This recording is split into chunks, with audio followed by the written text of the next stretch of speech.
Hello guys, welcome to another video of stock market friends. Fly BS guys और aviation limited guys एक upcoming IPO आज के दिन open हो रहा है। जानेंगे complete analysis, business model, financial condition, performance, GMP कितना चल रहा है, लिस्टिंग कितना मिलेगा, अप्लाई करें या फिर नहीं। चलिए फ्रेंड्स, इन सभी पॉइंट्स को डिस्कस करते हैं। आईपीओ 1 अगस्त ओपन हो रही है आज के दिन और 5 अगस्त क्लोज किया जाएगा। 3 डे आईपीओ 10 रुपीज का फेस वैल्यू 210 टू 225 रुपीज पर शेयर की प्राइस बैंड, 600 शेयर की lot size, fresh capital IPO है जो कि 102.5 करोड़ का इशू साइज, 46 लाख शेयर्स का इशू किया जा रहा है।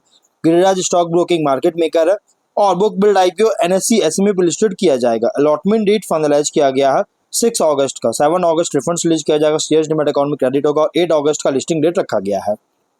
अगर हम बात करेंगे यहाँ पे ऑफर जो दिया गया, रिटेल ओनली 2 लॉट अप्लाई कर सकते हैं, 1200 शेयर्स मिलेंगे, 2,70,000 पे करना पड़ेगा। स्मॉल एच9 मिनिमम 3 लॉट अप्लाई कर सकते हैं, 4 लाख रुपीज पे करना पड़ेगा। मैक्सिमम 7 लॉट अप्लाई कर सकते हैं, 9,45,000 पे करना पड़ेगा। बिग एच9 मिनिमम 8 लॉट अप्लाई कर सकते हैं और 10,80,000 रुपीज पे करना पड़ेगा। और आप मैक्सिमम का कोई लिमिट नहीं है, आपका जितना बजट आप उसके अकॉर्डिंग अप्लाई कर सकते हैं। कंपनी का प्रोमोटर है अम्ब Shankar, captain Deepak Parshuram, Kannan Ramakrishnan, Basti mall Krishnan Raj and श्रेष्ठ बिजनेस सॉल्यूशंस एलएलपी इसके कंपनी के प्रोमोटर है, जो कि प्री इशू होल्डिंग 44% का पोस्ट 32.5% होल्डिंग देखने को मिल जाएगा। ऑफर दिया गया क्यूआईबी 50%, एचएनआई 15%, रिटेल 35% ऑफर दी गई है। यहाँ पे अगर हम बात करें तो यहाँ पे एंकर में इंक्लूड है, लेकिन एंकर के यहाँ पे बताया नहीं गया। अगर हम यहाँ पे कंपनी के जीएमपी की बात करें तो 195 जो कि बहुत ही स्ट्रॉन्ग डेब्यू करने जा रहा है गाइस। 86% की लिस्टिंग मिल रहा है, मतलब कि अब तक का जितना भी आईपीओ आया है उन सब में सबसे बेहतरीन का लिस्टिंग देखने को मिल सकता है, एक्सपेक्ट कर सकते हैं। क्योंकि जितने भी आईपीओ आए, चाहे मेन लाइन हो या एसएमई कैटेगरी का हो, सभी आईपीओ का इतना ज्यादा जीएमपी देखने को नहीं मिल रहा था जिसका इतना ज्यादा देखने को मिला। हाँ, जीएमपी एक ट्रेंड है गाइस, एक सिग्नल है, एक इंडिकेटर है। अभी कंफर्म नहीं कि इतना लिस्टिंग मिलेगा ही, बल्कि एक इंडिकेटर है जो कि अगर देखा तो बहुत ही स्ट्रॉन्ग देखने को मिल सकता है। 420 पे लिस्टिंग एक्सपेक्ट कर सकते हैं गाइस। बिजनेस की बात करें, 7 अगस्त 2020 को इनकॉर्पोरेट हुआ था, जो कि ये एक इसका नाम था पहले क्या, कंपनी का नाम है फ्लाई एसबीएस एविएशन।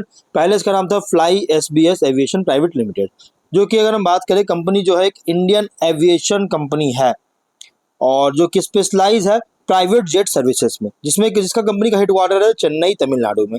और ये जो लीगल जुरिस्डिक्शन ऑफ इंडिया के अंडर ऑपरेट करती है। कंपनी जो है range of private jet services जो प्रोवाइड कर रहा है, इसमें include ultra luxury jets, large luxury jets, super luxury jets, high speed jets, जो कहते हैं ना एक तरह से चार्टर्ड फ्लाइट, ये कंपनी प्रोवाइड करता है और चार्टरिंग वगैरह प्रोवाइड करता है फ्लाइट्स के लिए। और जो कि देख सकते हैं एयर चार्टरिंग सर्विसेज डोमेस्टिक और इंटरनेशनल रूट दोनों के लिए प्रोवाइड करता है। सक्सेसफुली फ्लाइंग क्लाइंट्स जो है सो दे चुका है, क्लाइंट्स को सक्सेसफुली फ्लाइंग दे चुका है डेस्टिनेशन पर 6 अलग अलग कॉन्टिनेंट्स में, 6 कॉन्टिनेंट्स में प्रोवाइड कर चुका है। और कंपनी अलग अलग प्रोग्राम्स प्रोवाइड करता है डिफरेंट क्लाइंट नीड्स के अकॉर्डिंग, अलग अलग क्लाइंट्स के नीड के अकॉर्डिंग, जिसमें इंक्लूड है लॉन्ग टर्म चार्टरिंग हो गया, सब्सक्रिप्शन ऑप्शन जैसे जेट टाइम प्रोग्राम मेंबरशिप जो कि फ्रीक्वेंट फ्लायर्स के लिए होता है, फ्लेक्स जेट प्रोग्राम जो कि उनके लिए जो मॉडरेट फ्लाइंग आवर्स के लिए साथ जो है सो जाते हैं, चार्टरिंग बुक करते हैं। और कंपनी जो है प्रेजेंस का मल्टीपल सिटीज में, जिसमें इंक्लूड है चेन्नई, मुंबई, दिल्ली, बेंगलुरु, हैदराबाद, कोयम्बटूर, केरल। क्लाइंट्स की बात की इसमें include mid sized and largest corporations, ultra high net worth individual, high net worth individual. Company का टोटल फ्लाइंग आवर्स की बात करें 25 के अकॉर्डिंग अगर देखा जाए 2600 आवर्स का था, जिसमें इंक्लूड है 1812 इंटरनेशनल फ्लाइंग आवर्स। और अगर हम बात मतलब कि मेजोरिटी कहाँ तो इंटरनेशनल फ्लाइट्स के लिए जो चार्टरिंग इसका मेजोरिटी मतलब कि देखने को मिलता है, कंपनी का बुक होता है। और एक स्ट्रेंथ एक्सपीरियंस प्रमोटर और सीनियर मैनेजमेंट है, expert extensive domain expert knowledge के साथ, और स्ट्रैटेजिक अपोजिशन क्रिएट किया है कर रही है हाई एंट्री बैरियर इंडस्ट्री के साथ में अगर देखा जाए तो।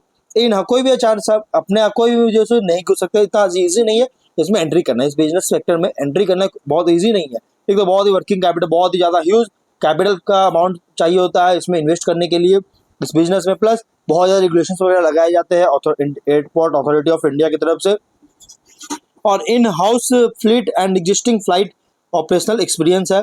इन सिनर्जीज है ग्रुप कंपनीज के साथ जो कि एफकॉन होल्डिंग लिमिटेड है, और ऑपरेशनल एक्सेलेंस है एयरक्राफ्ट मेंटेनेंस और टेलर्ड है सॉल्यूशंस का क्लाइंट्स के लिए। तो ओवरऑल बिजनेस की बात करें तो ये private non scheduled air charter services India और सिलेक्ट ग्लोबल डेस्टिनेशंस को में प्रोवाइड कर रही है। और कंपनी जो है अगर बात करें तो ये जिस तरह से, क्योंकि देखिए ग्लोबल ट्रेड्स जिस तरह से राइज हो रहा है, तो कंपनी के ब्राइट प्रोस्पेक्ट्स भी जो है सो एक पोजीशन बन रहा है। क्यों? क्योंकि ग्लोबल ट्रेड मतलब कि राइज हो रहा है। और क्या होता है ना, बड़े बड़े बिजनेसमैन लोग जो क्या करते हैं, ट्रेड मतलब बिजनेस वगैरह करने के लिए जिनके पास फ्लाइट नहीं होता, अपना प्राइवेट जेट नहीं होता, वो क्या करते हैं, क्योंकि क्या होता है कि जो नॉर्मल फ्लाइट होते हैं ना, वो तो नॉर्मल टाइम पे चलते हैं, वो अपने शेड्यूल पर चलते हैं, लेकिन जो चार्टर्ड फ्लाइट होते हैं वो आपके शेड्यूल पर चलते हैं, उसका कोई शेड्यूल नहीं होता, आप अपने अकॉर्डिंग शेड्यूल कर सकते हैं। तो इसलिए गाइस बिजनेसमैन लोग जो होते हैं, बड़े बड़े बिजनेसमैन लोग, वो क्या करते हैं, फ्लाइट चार्टर करते हैं। तो ये एक कंपनी का एक तरह से कह सकते हैं कि ब्राइट प्रॉस्पेक्ट जैसे एक इस सेगमेंट में पोजीशन बन रहा है। और साथ में गवर्नमेंट का प्लान भी है कि एयरपोर्ट इंफ्रा को लगातार इंक्रीज करे, मतलब कि एक्सपैंड करे साथ में इस कंपनी के लिए भी, जिससे इस कंपनी को बहुत बड़ा बेनिफिशियल हो सकता है। लेकिन इसमें कुछ रिस्की पॉइंट भी है। तो रिस्की पॉइंट क्या है? नॉन कॉम्प्लेक्स एयरक्राफ्ट जो लीज कन्वीनियंस के साथ है, इसके कारण ऑपरेशंस को एडवर्सली इम्पैक्ट कर सकता है। क्लाइंट कॉन्सेंट्रेशन है, टॉप 5 का अगर बात करें 90% टोटल रेवेन्यू को जनरेट कर रहा है। Stringent regulatory oversight, non complex या रूल चेंजेस होता है तो ऑपरेशन डिस्टर्ब कर सकता है। लिमिटेड सप्लायर बेस पर डिपेंडेंस है एयरक्राफ्ट स्पेयर पार्ट्स मेंटेनेंस के लिए, जो कि बिजनेस कंटिन्यूटी को लेकर एक रिस्क पोजीशन कर रही है। थर्ड पार्टी प्रोवाइडर्स पर रिलायंस करता है क्रिटिकल ऑपरेशनल सर्विसेज के लिए, जो कि बिजनेस जो है सर्विस डिस्ट्रप्शन और डिपेंडेंसी रिस्क को एक्सपोज कर सकता है, पर डिपेंड करता है, और ये एक्सपोज हो सकता है जिसके कारण बिजनेस। और अगर हम बात करेंगे फाइनेंशियल का, 25 में 192 करोड़ का एसेट्स था और नेटवर्थ था 129 करोड़ का, रिजर्व्स था 137 करोड़ का, डेट था 18 करोड़ का। वही रेवेन्यू प्रॉफिट की बात करेंगे, कंपनी का रेवेन्यू था 34.7 करोड़ का रेवेन्यू, 3 करोड़ का प्रॉफिट 23 में, 24 में 106 करोड़ का रेवेन्यू, 11 करोड़ का प्रॉफिट, 25 में 195 करोड़ का रेवेन्यू, 28.4 करोड़ का प्रॉफिट। फाइनेंशियल अगर देखा जाए तो टॉप लाइन है, बॉटम लाइन कंसिस्टेंट ग्रोथ होता हुआ नजर आया, बहुत ही ज्यादा अच्छी ग्रोथ होता हुआ नजर आ रही है। क्योंकि देखो जिस तरह से ट्रेंड्स अभी फॉलो कर रहा है चार्टर्ड फ्लाइट का, ये मतलब कि उसको मीट करता हुआ नजर आ रहा है, उस पोजीशन पर बनता हुआ देखने को मिल रहा है, और इसी कारण से इसका टॉप लाइन बॉटम लाइन में ग्रोथ होता हुआ नजर आया है। ROE RONW 32.25% का, ROC 41.8% का, डेट टू इक्विटी 0.14 टाइम का, PAT मार्जिन 14.5%, एबिटा मार्जिन 21% का, price to book 2.2 time, P ratio 10 time का देखने को मिल रही है। इसमें कॉम्पिटिटर की अगर बात करेंगे तो इसके कॉम्पिटिटर गाइस अगर फिलहाल देखिए तो कोई भी नहीं है। वैसा अगर देखा जाए तो लिस्टेड में से कोई भी कंपनी नहीं है जो कि चार्टर्ड फ्लाइट प्रोवाइड करता हो, और इसलिए गाइस एक तरह से, और ऑब्जेक्टिव क्या है, तो long term dry lease basis पर एक 6 नए एयरक्राफ्ट का एक्विजिशन करना चाहती है, लोन रिपे करना चाहता है, जनरल कॉर्पोरेशन फंडिंग चाहती है, इसके लिए आईपीओ लेकर आया। तो ओवरऑल गाइस देखिए, अगर आप इसमें अप्लाई करने की सोच रहे हैं तो आप इसमें कंसीडर कर सकते हैं guys, medium to long term के लिए कंपनी बहुत ही स्ट्रॉन्ग फंडामेंटल है। हाँ, फाइनल डिसीजन अपने रिस्क पर लिया, कोई रिकमेंडेशन वीडियो नहीं, लेकिन कंपनी बहुत ही स्ट्रॉन्ग फंडामेंटल देखने को मिल रहा है सिनेरियो के अकॉर्डिंग। अब देखते हैं गाइस कैसा परफॉर्म करते हैं, अपने फाइनल डिसीजन अपने रिस्क पर ही लीजिएगा, ये कोई रिकमेंडेशन वीडियो नहीं है। तो मिलते हैं नेक्स्ट वीडियो में, टिल देन बाय।